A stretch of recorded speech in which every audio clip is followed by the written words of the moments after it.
ಮುಗಿಸುವ ಅಂತ ಆಯ್ತು. ಅದು ಒಳ್ಳೆ ಕೆಲಸ ಅಲ್ವಾ? ಆದ್ರೂ ಇವಳಿಗೆ ಚಟ ಮುಗಿದ್ರಲ್ಲ ಆವಾಗ ಚಟ ಹೋಗ್ತಿರಲ್ಲ ಯಾವಾಗ ಕೆಲವು ಸಲ ಹೆಣ್ಣು ಮಕ್ಕಳಿಗೆ ಗಂಡು ಮಕ್ಕಳಿಗೆ ಮದುವೆ ಆದ ಬಳಿಕ ಇವಳಿಗೆ ಚಟ ಮುಗಿತಾರೆ. ನನಗೆ ಗೊತ್ತಿಲ್ಲ. ಅಲ್ಲ ಊರಲ್ಲಿ ಹಾಗೆ ನಿನ್ನ ಅನುಭವಕ್ಕೆ ಅನುಭವ ನಮ್ಮಲ್ಲಿ ಬಂದಾಗ ಅಷ್ಟು ಲೆಕ್ಕ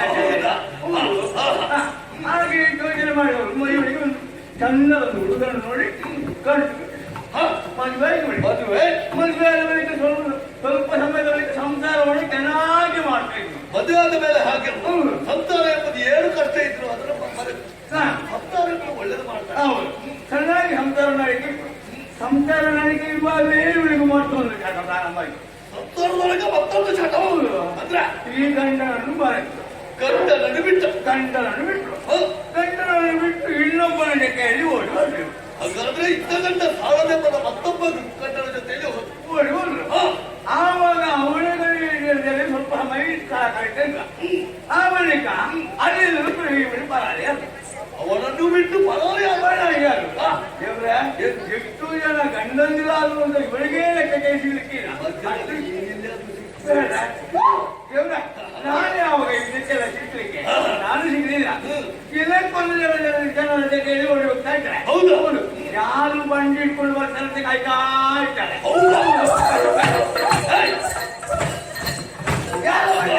ಸತ್ಯಕತೆಯನ್ನು ಹೇಳುವಾಗ ನೋಡುತ್ತೆ ಎಲ್ಲ ದೇವರಿಗೆ ಯಾರು ಧರ್ಮಕ್ಕೆಲ್ಲ ಹೋಗ್ಲಿಕ್ಕೆ ಎಲ್ಲರ ಜೊತೆಯಲ್ಲಿ ಓಡಿ ಹೋಗ್ತಾ ಇದ್ರು. ದೇವ್ರೆ ಕಟ್ಟ ಕಡೆಗೆ ಇವರು ಸಾಯುವಂತ ಕಾಲಕ್ಕೆ ಬಲವಾದ ರೋಗ ಇವಳಿಗೆ ಅಂಟಿಕೊಂಡು ಅಲ್ಲಿ ಇವರಿಗೆ ಬಂದಿದ್ದಾರೆ. ಇವಳಿಗೆ ಏನು ಶಿಕ್ಷೆ ಆಗಬೇಕಂತ ನಮ್ಮಲ್ಲಿ ಅಪ್ಪಣೆ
ಕೇವಲ ಕಾಮನ ಎಂಬಂತ ಆಸೆ ಅಲ್ಲ, ಕಾಮದ ಆಸೆಯನ್ನೇ ಪಡೆಸಿ ಬಂದರು.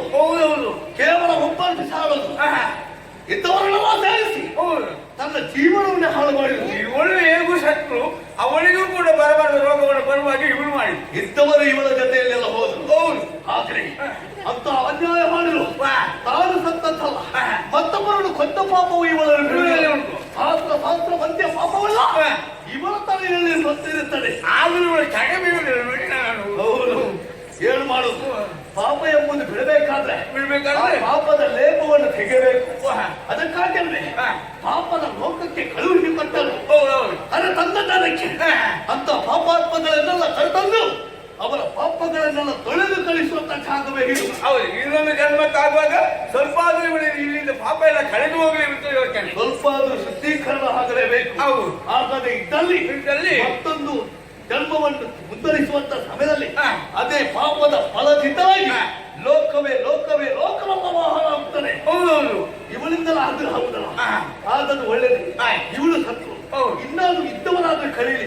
ಇಂಥ ಪಾಪವನ್ನು ಅನ್ಯಾಯವನ್ನು ಯಾರು ಮಾಡ್ತಾರೋ ಅಂತವರಿಗೆ ಯಮನ ಒಂದು ಶಿಕ್ಷೆ, ಯಮ ಘೋರ ರೂಪದಲ್ಲಿ ಇವಳಿಗೆ ಕೊಡುವ ಶಿಕ್ಷೆ ಯಾರು ಗೊತ್ತಾ?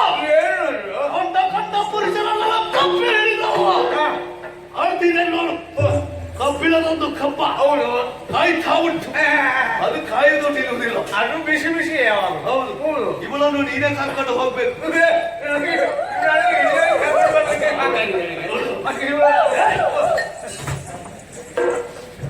ಇವಳ ಚಾಟ ಬಿಡ್ಬೇಕಾದ್ರೆ ಇವಳನ್ನು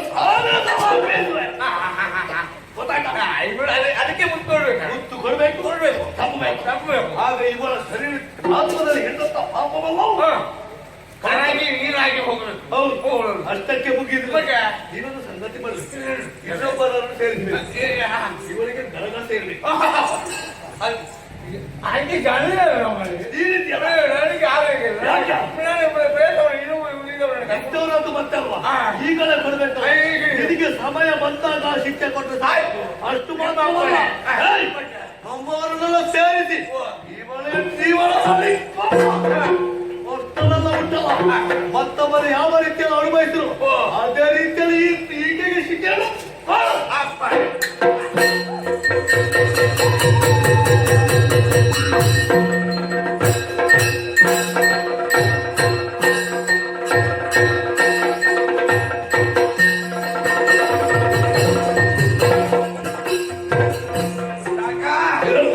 ಇದೊಂದು ಬಣ್ಣದ ವೇಷಧಾರಿ ಬಣ್ಣದ ಹೆಸರು ಹೌದು ಏನು ನಿನ್ನ ಸಂಬಂಧಿಕ ಯಾರು?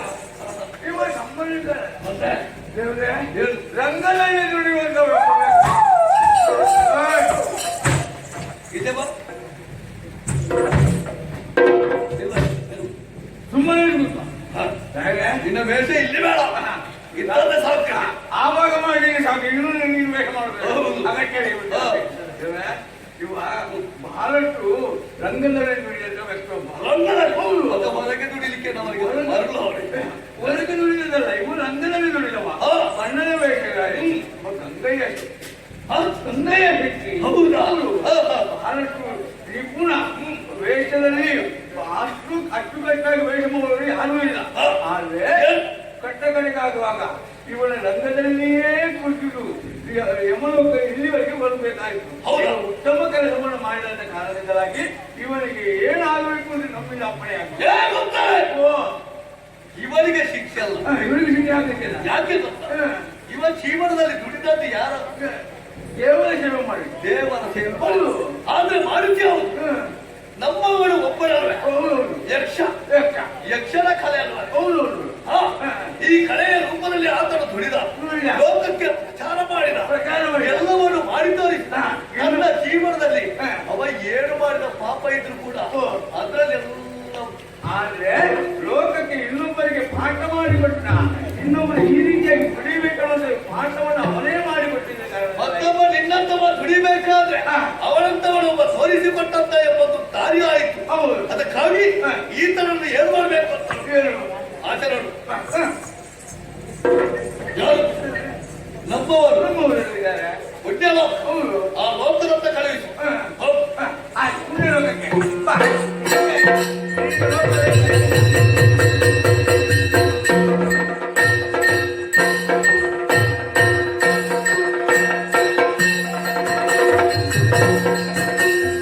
ಏನಂತ? ಆಯ್ತಲ್ಲ ಆಯ್ತು ಒಮ್ಮೆ ಸಭೆಯನ್ನು ಮುಚ್ಚೆ ಮಾಡು ಅದೇ ಮುಖ್ಯವಾಗಿ ಇನ್ನು ಒಳಗೆ ಉಂಟ ಇರೋದು ನೋಡ್ಬೇಕು ಬೇಡ. ಇಂಥದೊಂದು ಒಟ್ಟಿಗೆ ಮುಗಿಯುವುದಿಲ್ಲ ಯಾರು ಮುಂದಿನ ಕೇಳಿ ಒಳಗೆ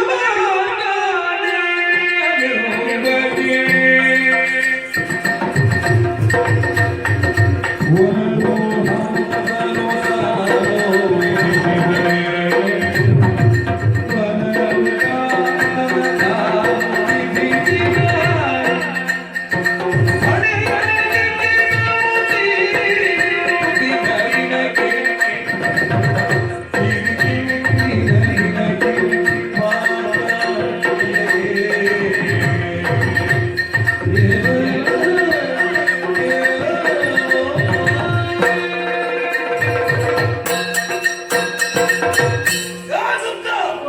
ನೋಡಿ, ನೋಡಿ.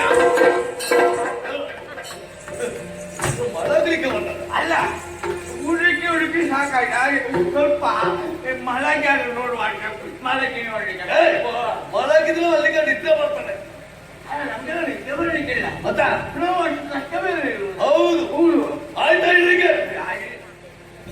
ಹಾ ಅವು ಬಂದ ಒಬ್ಬ ಇದ್ದ ಹೌದು ಯಾರವನ ಇವ ಮುಳ್ಕೊಂಡು ಮುನಿಯ ಮಗ ರುಕುಂಡಿಯು ಮುನಿಯ ಮಗ ಹಾ.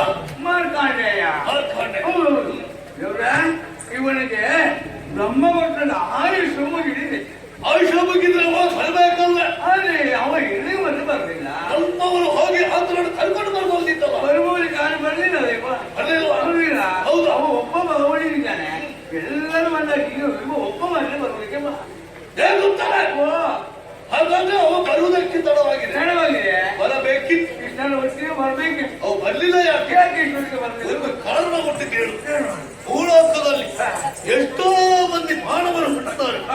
ಆದ್ರೆ ಜೀವನದಲ್ಲಿ ಕಡೆಯ ಕಾಲಕ್ಕೆ ಅವರಿಗೆ ಆಗುವಂತ ಆಸೆ ಅದು ಒಂದಲ್ಲ ಎರಡಲ್ಲ. ಜೀವನದಲ್ಲಿ ತಾನು ಬದುಕಬೇಕು ಅಂತ ಮತ್ತೆ ಆಸೆ. ವಿಧಾತನ ಎಷ್ಟು ಬರಹ ಉಂಟು, ಅದೆಲ್ಲ ಮುಗಿದಾಕ್ಷಣವೇ ಯಮಪುರವನ್ನು ಅವರು ಸೇರಬೇಕು. ಸೇರದೆ ಬಿಟ್ಟು ಬಾರದೆ ಇರುವುದಕ್ಕೆ ಒಂದೇ ಉದ್ದೇಶ ಏನು ಗೊತ್ತಾ? ಸಾಯುವ ಕಾಲಕ್ಕೆ ಕಟ್ಟಿಕೊಂಡಂತ ಆಸೆ. ಕೆಲವರು ಹಾಗಲ್ಲ, ಮದುವೆಯಾಗಿ ಜೀವನ ಆಗ್ತದೆ, ಮನದಿ ಮಕ್ಕಳ ಜೊತೆಯಲ್ಲಿ ಅವ ಸಂತೋಷದಲ್ಲಿರುವಂತಹ ಸಮಯದಲ್ಲಿ ಅವನಿಗೆ ಅದು ಸರಿಯಾದಂತ ಸಮಯವೇ ಸಿಗುವುದಿಲ್ಲ. ಯಾಕೆ ಹಾಗೆ ಆಗುವುದಿಲ್ಲ? ಕಾರಣವಿಷ್ಟು, ಅವನು ಮಾಡುವಂತ ಉದ್ಯೋಗವೇ ಬೇರೆ, ಅವನ ಜೀವನದಲ್ಲಿ ಮಾಡುವಂತ ಎಲ್ಲ ಕೆಲಸಗಳೇ ಬೇರೆ. ಅವನ ಜೀವನದಲ್ಲಿ ಪಾಪವನ್ನೇ ಮಾಡ್ತಾ ಹೋಗ್ತಾನೆ. ಮನದಿ ಮಕ್ಕಳ ಜೊತೆಯಲ್ಲಿ ಅವರ ಸಂತೋಷದಲ್ಲಿ ಇರುವುದಕ್ಕೆ ಅವನಿಗೆ ಸಾಧ್ಯವಾಗುವುದಿಲ್ಲ. ಹಾಗಾಗಿ ಯಮನಾಥ ನಾಳೊಂದು ಅಪ್ಪಣೆಯನ್ನು ಮಾಡಿದಾಗ ಆತನ್ನು ಕರೆದಾವಂತೆ ಹೇಳಿದಾಗ ಇದಕ್ಕಾದ್ರೂ ಅವನಿಗೆ ಬರುವುದಕ್ಕೆ ಮನಸ್ಸುಂಟ? ಸಾಧ್ಯವೇ ಇಲ್ಲ. ಅವನಿಗೆ ಇನ್ನು ಬದುಕಬೇಕು, ತನ್ನ ಜೀವನದಲ್ಲಿ ಮಾಡಬೇಕು, ಹೆಂಡತಿ ಮಕ್ಕಳಲ್ಲಿ ಬದುಕಲು ಉಳಿಯಬೇಕು, ಸಂಪಾದನೆ ಮಾಡಬೇಕು, ಉಳಿದಷ್ಟು ದಿವಸ ಉಳಿಬೇಕು. ಹಾಗಾಗಿ ಕೆಲವು ಆತ್ಮಜ್ಯೋತಿಗಳು ಆ ತಲೆಯಲ್ಲೇ ಸುತ್ತುತ್ತಾ ಇರುತ್ತವೆ. ಸಮಯ ಬಂದಾಗ ನಾವೇ ಹೋಗಿ ತಂದು ಅವರು ಮಾಡಿದಂತ ಪಾಪಕ್ಕೆ ಶಿಕ್ಷೆಯನ್ನು ಕೊಟ್ಟದ್ದು ಅದೆಷ್ಟ ಬಂದಿತ್ತು.